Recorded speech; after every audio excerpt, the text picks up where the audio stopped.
Hello, my dear friends. Welcome to my channel, or welcome back. My name is Sarita. I have one candle for you today from Bath & Body Works, which is from their Stranger Things collection, their second part Stranger Things collection. This is the Upside Down.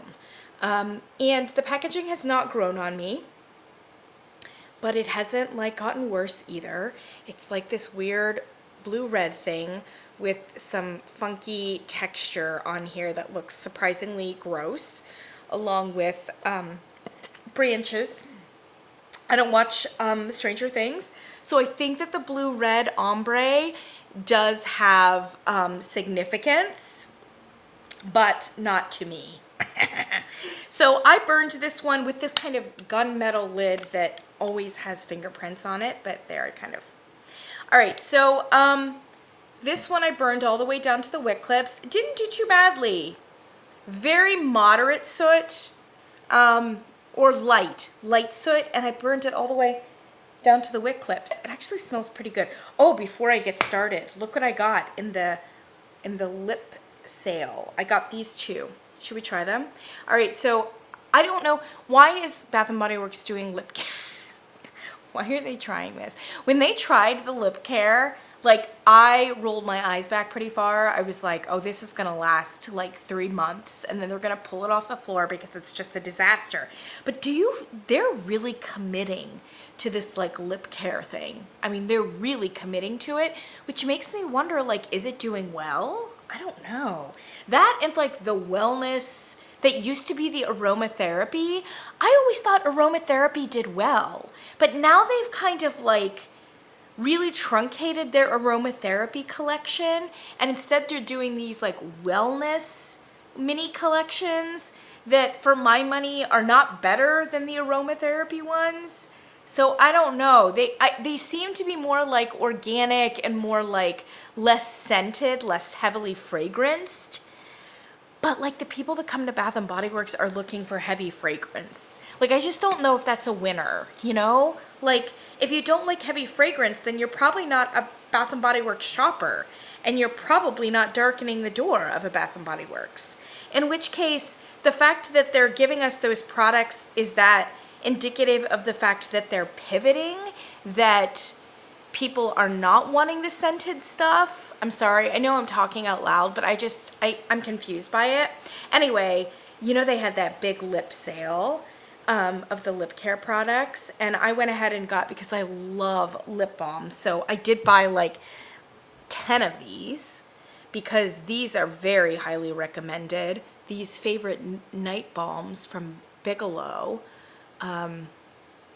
I don't know, I haven't really tried them yet, but I'm always looking for a good lip balm, so there's that. And then these are Burt's Bees has these tinted moisturizing, they're basically little lipsticks, but they have more moisture component in them, allegedly. My stepmother loves these Burt's Bees ones, so I don't know. I'm not a huge fan, but I was like, why not? Actually, I'm not gonna lie, I did not get them at the sale. I just came in to pick up my buy online, pick up in store, and then I was looking at the lip stuff, and I'm like, okay, I'll try it. And these kind of looked interesting. So I got this one, which is shimmery and pink, and I don't know what it's called, because they very ridiculously did not actually put the name of it on here. They put it on the label, but if you take the label off, Rose Gold Shimmer and Barely There. Okay, here's Barely There. It doesn't have any glitter in it, which is good. Okay, which one do you think? Oh, it's already not going down correctly.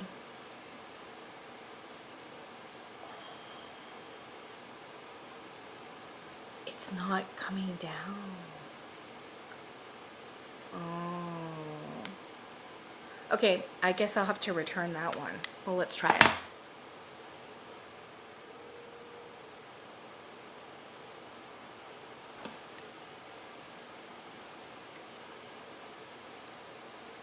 Ooh, kind of crayon-y. Sorry guys, I know you guys tuned in for the candle. Interesting.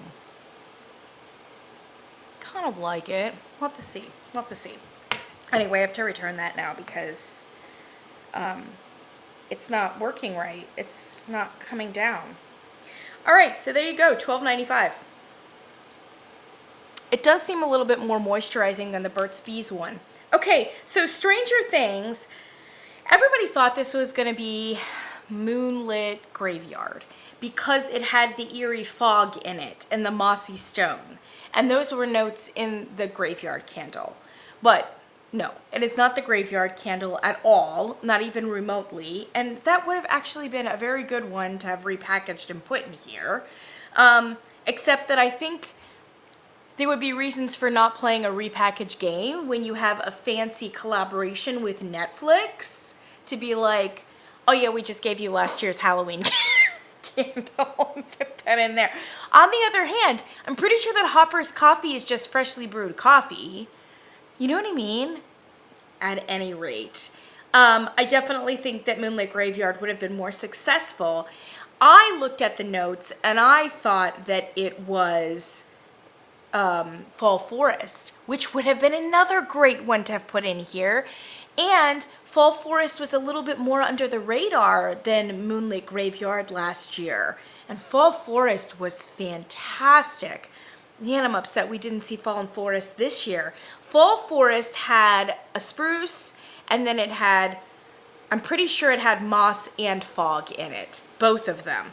And so I just assumed a smoky birch tree, eerie fog, mossy stone, it's probably Fall Forest, and they've just kind of like massaged the notes a little bit. And then when I smelled it, I immediately got that whiff of spruce, right? And I thought, surely this has to be Fall Forest. But then when I came home and I got my Fall Forest out and I smelled them in tandem, they very obviously weren't the same candle. Fall Forest was actually much more overtly green, much more overtly mossy. It didn't have any kind of body care components to it. It was a truly like rugged outdoor candle. Whereas this one has a touch of a body care component to it and had what I started realizing was a very high citrus note in it, like almost a berry citrus note. And I'm still smelling it now. Berry citrus with the spruce, and then I thought this is actually a lot closer to Golden Berry Mistletoe, which was a new Christmas candle last year, and it was a very high citrusy, like sparkling berry kind of note along with a spruce. And I was like, it's a repackage of Golden Berry Mistletoe, right? So I knew it was a repackage of something, but I just didn't know quite what it was. I thought Fall Forest, and then it became obvious to me that it was Golden Berry Mistletoe.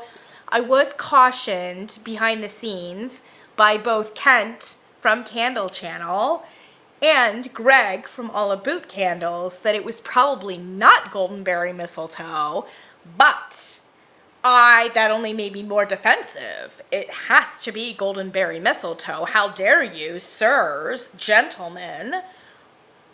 Hear me now, believe me later. You know what I mean? And I just felt that in my heart. I'm like, they'll come around, right? Then I burned it. And I was like, yeah, this isn't Golden Berry Mistletoe. It's not Golden Berry Mistletoe. And I watched a review from Summer from Fragrance Junkie long before like I was ready to review this candle. And she said, which was gratifying, by the way, thank you, Summer. Summer was like, before, when I initially picked this candle up to burn it or to smell it, I did think it was very much in the genre of Golden Berry Mistletoe. It was a spruce note with a berry citrus. And I said, thank you, Summer. I was not the only one. I'm not crazy, right? She said, however, when it is burned, it transforms into something that is like kind of masculine body care-ish with aquatic notes in it. And I was like, Summer, that sounds whack. I don't think that's gonna happen, you know? That's what I said before I burned it. Summer is absolutely correct. This candle transforms upon being burned to something that is very masculine, or at least kind of transparently body care-ish, musky, and yes, there is an aquatic note in it, a very odd aquatic note. So for me, it's not mossy. It never went mossy, but it did go aquatic, and there's no reason in the notes for why we should be getting some sort of and by aquatic, I mean like briny aquatic. Like we're talking salt. And in that sense, actually very similar to sea salt and balsam, for instance, which I actually have melting right now in my back bedroom. Sea salt and balsam has that very briny sea salt aquatic note along with the spruce. And this kind of goes in that direction.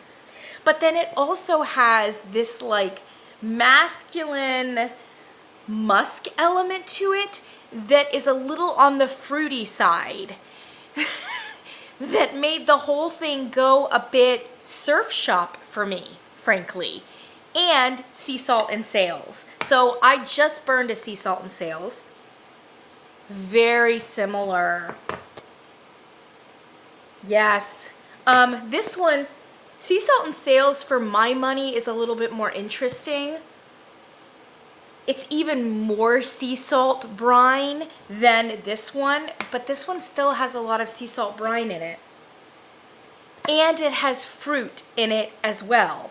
So this one actually, I think, fits very well in the same category as Surf Shop and Sea Salt and Sails, and almost seems like somewhere right in the middle of the two. So this year's Surf Shop had a very beautiful, like almost stone fruit nectarous kind of fruit spruce, and a fruit aquatic.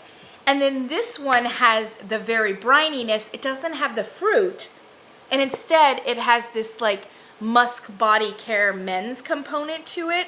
So if you put the fruit and the spruce from the Surf Shop in with the musk and the body care element from Sea Salt and Sails, you basically get this, which is the Stranger Things upside down.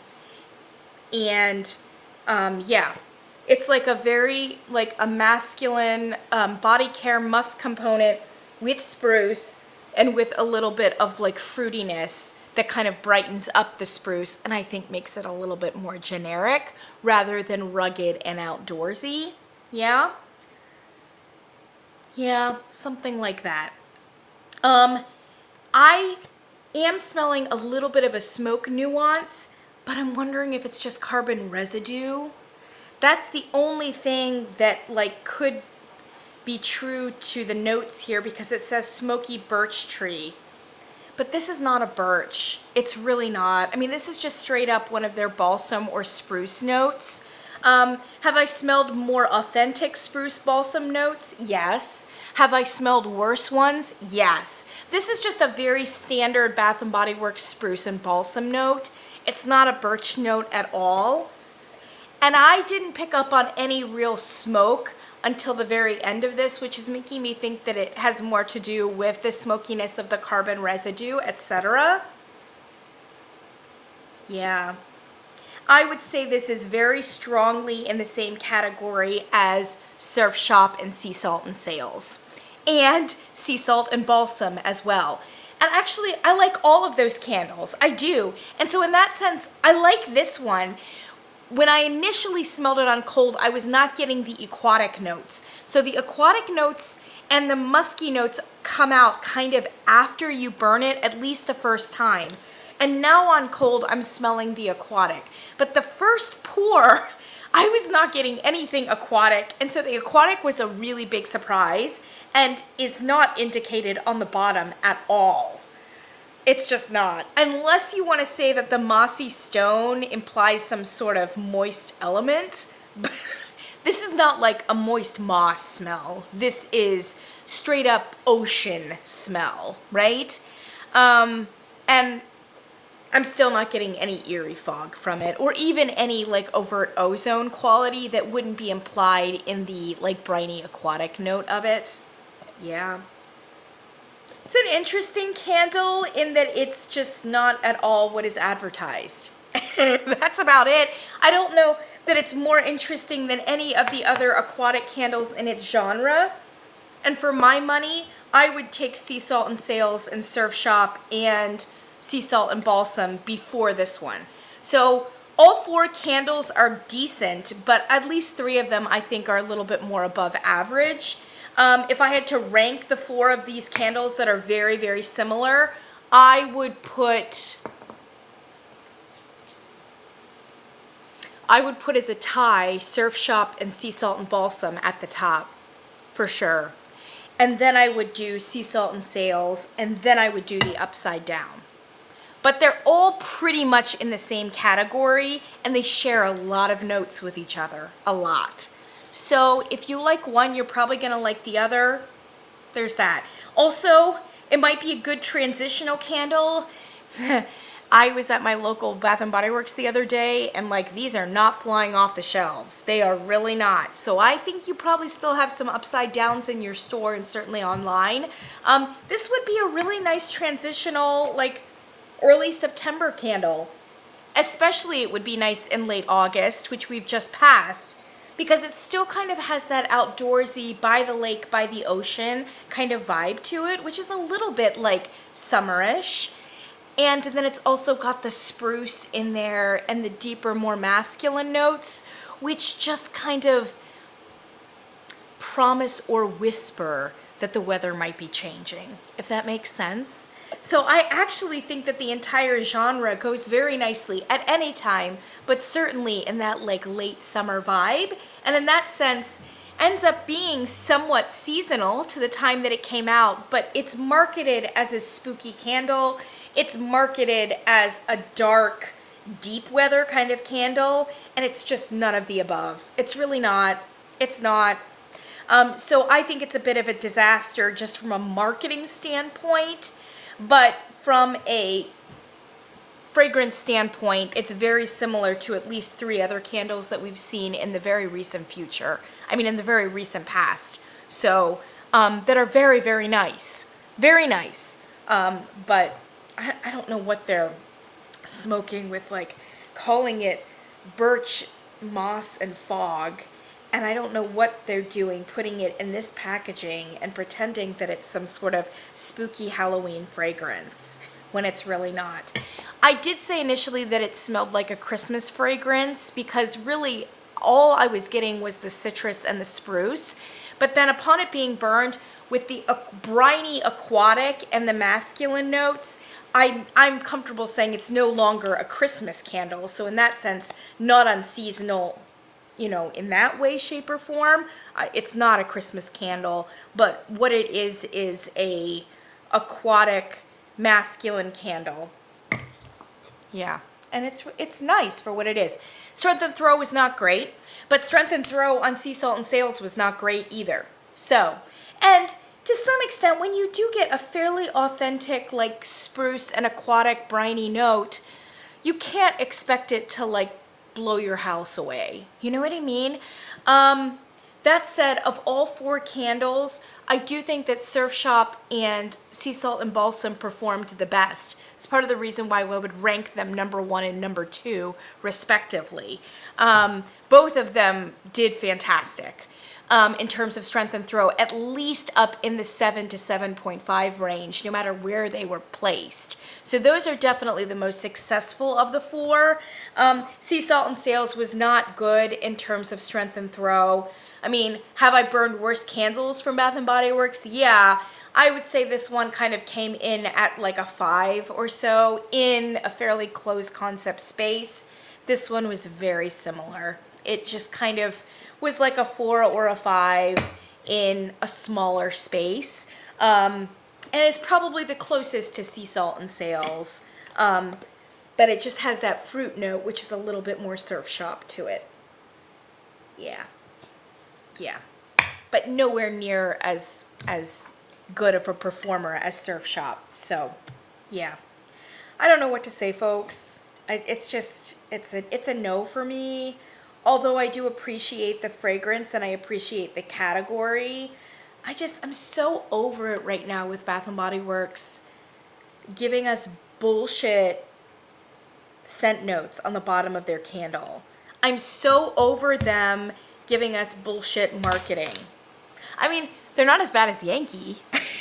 Right now, Yankee takes the cake in terms of mismarketing, no question. But I'm not loving this. I'm not loving the mismarketing here. And I'm just so amazed at how many, frankly, otherwise reputable reviewers thought these candles were above average and thought that they were smelling mossy stone, smoky birch, and eerie fog. I can't begin to understand why so many people thought that these were great. And by people, I mean like reviewers. Obviously, they're still on the shelves. I don't think the consumer was duped. But yeah, I don't know. Yeah. Also, if this is what the upside down smells like, it doesn't seem so bad to me. Doesn't seem so bad to me. Not so scary. It smells like Surf Shop. So why is everybody so upset? Why is everybody so scared? Why are all the kids running around terrified of Surf Shop? I don't know. Miss Market. Okay. That's all I got for you. I'll link it down below because it's still available and you might be seeing it semi-annual sale. The upside down is crazy upside down. That is for sure. Maybe that's the marketing. maybe that's the marketing angle. It is not at all what we tell you it is, and in that sense, just very like upside down marketing. I don't know. Like maybe this is very tongue in cheek. Maybe this is very like several miles ahead of where we're thinking, very avant-garde, very like, I don't know, arch. I don't think so. I think it's just kind of incompetence, but God bless. Thanks for joining me, my friends. I'll catch you in the next one.